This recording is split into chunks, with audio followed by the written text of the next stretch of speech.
Hello and welcome, everyone. Chapter 1141 is here, and the chapter title is An Older Woman. In the cover story, Ogre Child Yamato's Golden Harvest Surrogate Pilgrimage, Volume 27. Ulti watches who's men beating up page 1 as she cries in rage. Chapter starts with Road and Nami bringing the giant guards back to the village in the Svalor. Nami is complaining that there was no huge treasure in the castle. Road is calming her down, afraid that the guards might hear Nami's words. Cut to Ripley and Frankie continuing the tour of Treasure Tree Adam. Frankie says there are more things in Adam Tree worth seeing than he could ever have imagined. Ripley explains giants have been living on top of branches of a humongous tree. That's why there's a rich history associated with each of them. Suddenly, Frankie sees a massive Adam Tree branch that was cut down. Frankie, whoa, what is that? Ripley, there was once a village named Haugen on that branch. One day a lightning struck the village, setting it aflame. The thing with these ancient branches is that once they are lit, the fire doesn't go away. In order to prevent the fire from spreading to other branches, we had to cut off the whole branch along with the burning village on it. Frankie, that must have been tough. As legendary as Adam is, I guess this is something inevitable once a tree gets old. Ripley, we may say lightning and fire are Elbaf's only weaknesses. Cut to Western Village. Nami is back at the party, talking with a drunk Usopp. Usopp, hey Nami, where did Kagu? And I don't see Luby and Roro anywhere. Nami, don't know, probably exploring. Usopp, I see. That's good. Jarul arrives at the table where Nami and Usopp are. Usopp, hey Jarul, check out our genius navigator hurry. Jarul, what a beauty. Usopp, ah, you pervert Grimp, what a good type.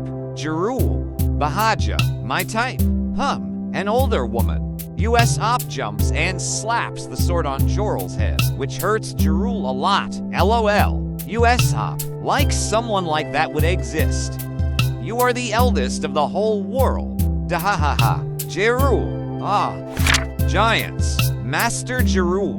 Nami sits next to Jin, looking at Usopp's drunk antics. Nami smiles, saying it was Usopp and Luffy's dream to come to Elbaf. Meanwhile, Sanji notices that Garrett is absent from the party, so he starts looking for her.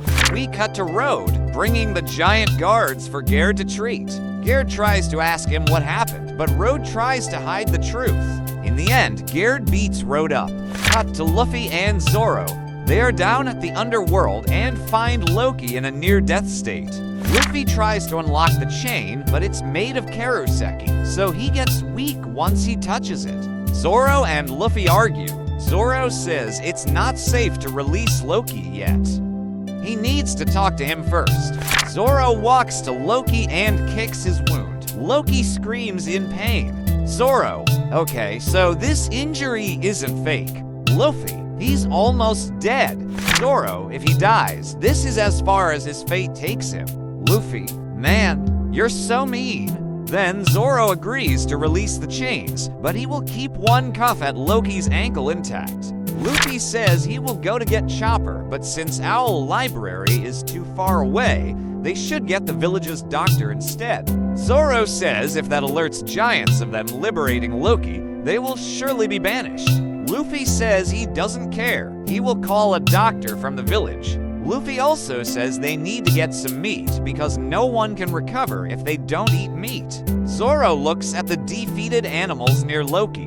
Zoro, you have plenty of meat lying around over there? Luffy angry. Don't say that ever again. They are my friends. Luffy, I'll rate king. I go hunt something else in the mountains. Zoro, they are meat all the same. Luffy more angry. You obviously don't eat your buddies. Zoro, Okay, my bad. When Luffy is about to head to the village, he hears something coming from the sky. Luffy and Zoro see Hodgeruden and his crew with Sanji falling down on a Svalor. Hodgeruden heard everything from Road and rushes down to stop Luffy and Zoro. But since they were in such a rush, Hadrian's crew didn't take the normal elevator and rode a Svalor down.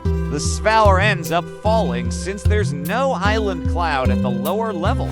In an amazing double page, Luffy uses Gomu Gomu no Fusion to help all of them. Luffy's body swells up a lot to stop the Svalor. Hadruden cries with joy to see Luffy, but the Svalor bounces with great force, and they all fly away again. Hadruden and his crew manage to meet up with Luffy again. They are severely injured. LOL. They thank Luffy for his help, since a fall from that height would mean instant death. Then Hadruden asks Luffy not to release Loki. Hadruden, please, Straw Hat, reconsider your decision to liberate Loki. You must not trust Loki. He's cunning and cruel. He's evil, an irredeemable villain. We know him from when he was just a brat. If he had told you anything pleasant, it's no doubt just a scheme. He's a sinister man who'd casually kill someone whom he called a friend just yesterday. He is an enemy to the world. Zoro, a little late for that. Hadruden. In the absolutely epic final double page of the chapter, Loki has gotten up, albeit with a cuff on his left ankle. Loki is in front of Luffy and looks very angry. His face is shadowed. Loki's size is colossal. Luffy looks like an aunt next to him. New giant warrior pirates are in shock. New giant warrior pirates. I tease Loki. Luffy. What? He should be passed out. Hadruden looks at him defiantly while Loki grabs his weapon with a malevolent smile on his face. Hadruden. Stop.